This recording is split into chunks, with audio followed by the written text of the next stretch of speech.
London adalah sebuah kota yang besar. Di dalamnya berdiri banyak klub sepak bola, termasuk Chelsea dan Arsenal. Keduanya bertarung memperebutkan 3 poin dalam laga lanjutan pekan ke-28 Premier League. Arsenal pun berhasil menang dengan skor akhir 2-1 dan menyudahi perlawanan klub juara dunia itu. Kemenangan itu harusnya membuat Arsenal makin disegani. Karena dengan kemenangan tersebut, Arsenal menancapkan dominasinya di London. Barangkali sebutan King of London itu disematkan pada meriam London. Karena merekalah yang punya rekor terbaik di laga London Derby. Lantas, bagaimana cerita Arsenal yang begitu tangguh di laga London Derby? Starting 11 Moment kali ini akan mengulas kemenangan Arsenal atas Chelsea yang makin memperkokoh status mereka sebagai penguasa London yang sesungguhnya. Seganas apa performa Arsenal jika dibandingkan dengan tim-tim London lain? Simak selengkapnya.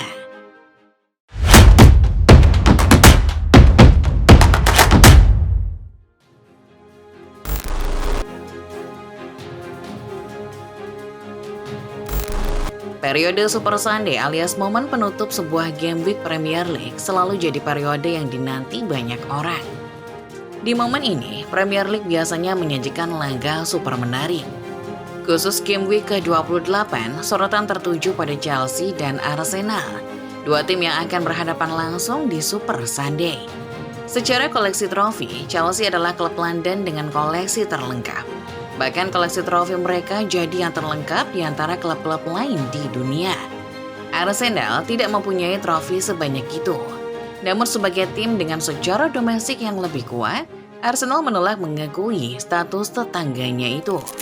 Pertarungan antara Arsenal versus Chelsea pun selalu memantik perhatian banyak kalangan. Bagi para penikmat sepak bola, termasuk fans kedua kesebelasan, laga ini bukan sekedar perebutan 3 poin atau adu banyak gol. Laga ini adalah soal adu gengsi, adu harga diri, soal siapa yang lebih layak disebut sebagai penguasa London sejati.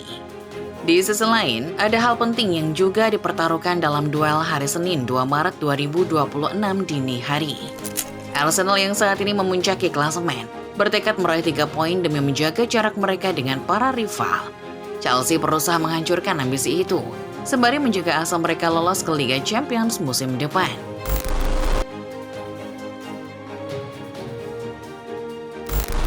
Tiga tahun kebelakang, Arsenal berada pada periode yang makin sukses.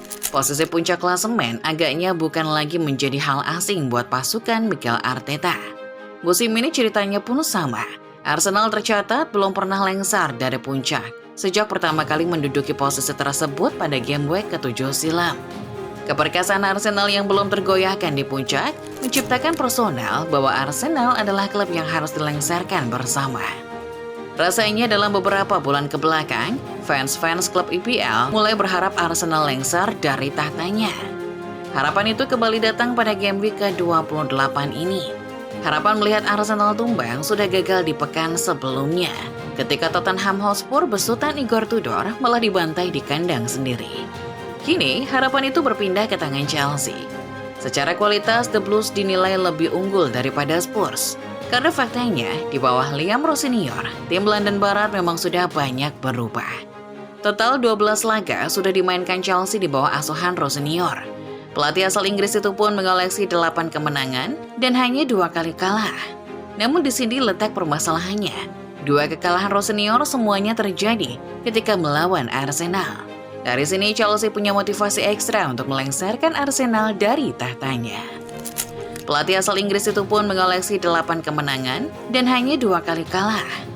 Namun di sini letak permasalahannya. 2 kekalahan Rosenior semuanya terjadi ketika melawan Arsenal. Dari sini Chelsea punya motivasi ekstra untuk melengsarkan Arsenal dari tahtanya.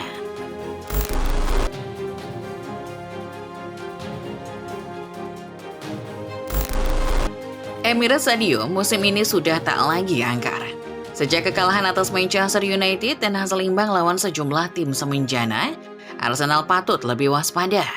Melawan Chelsea juga demikian. Setelah peluit tanda kick-off dibunyikan, siapa sangka Chelsea dan Arsenal bertarung kuat demi 3 angka. Laga berjalan sengit sejak awal. Arsenal dan Chelsea saling jual beli serangan. Arsenal lebih dominan dengan lesakan 8 tembakan ke arah gawang. Chelsea sementara itu cuma mendapat 3 kesempatan. Saliba membawa Arsenal unggul via sepak pojok. Tetapi sepak pojok Reece James yang dibelokkan Hincapie membuat laga kembali sama kuat. Di babak kedua, Chelsea sedikit lebih dominan. Arsenal cenderung lebih pasif memasuki 45 menit kedua ini. The Blues catatkan 6 tembakan, berbanding cuma 4 tembakan milik pasukan Mikel Arteta. Namun Dewi Fortuna tampaknya masih memihak Arsenal, karena Jurrien Timber berhasil gandakan skor tuan rumah di menit 66. Dalam situasi masih mengejar, Chelsea bernasib sial. Pedro Neto mendapat kartu kuning kedua setelah tackle-nya kepada Gabriel Martinelli. Chelsea melanjutkan laga dengan personel yang kurang 1. Situasi tidak cukup untuk membuat Chelsea kembali ke dalam permainan, dan akhirnya harus menyerah dalam duel tersebut dengan skor 2-1.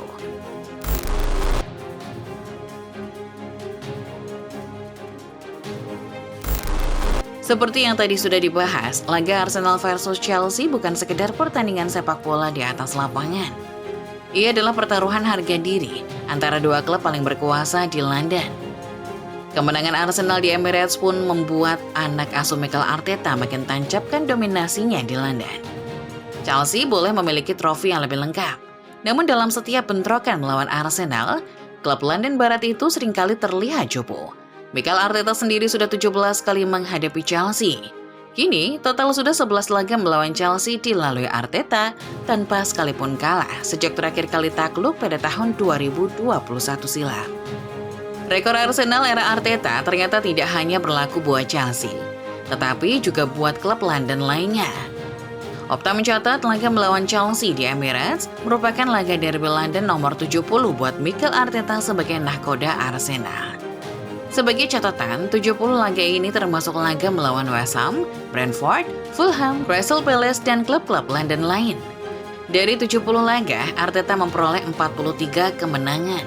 Kalau dihitung dengan persentase, win rate Arteta di partai London Derby menyentuh angka sekitar 61,45%. Angka ini merupakan angka terbaik seorang manajer yang telah memimpin minimal 50 laga derby London. Arteta mengalahkan Mauricio Pochettino, Jose Mourinho, bahkan Arsene Wenger. Dari statistik ini, silakan simpulkan sendiri siapa King London yang sesungguhnya. Klub London lain boleh punya trofi lebih banyak, namun ketika klub itu dihadapkan dengan Arsenal, statistik menyebut mereka lebih sering bertekuk lutut. Arteta dan Arsenal seperti jadi kombinasi maut untuk menaklukkan tanah London.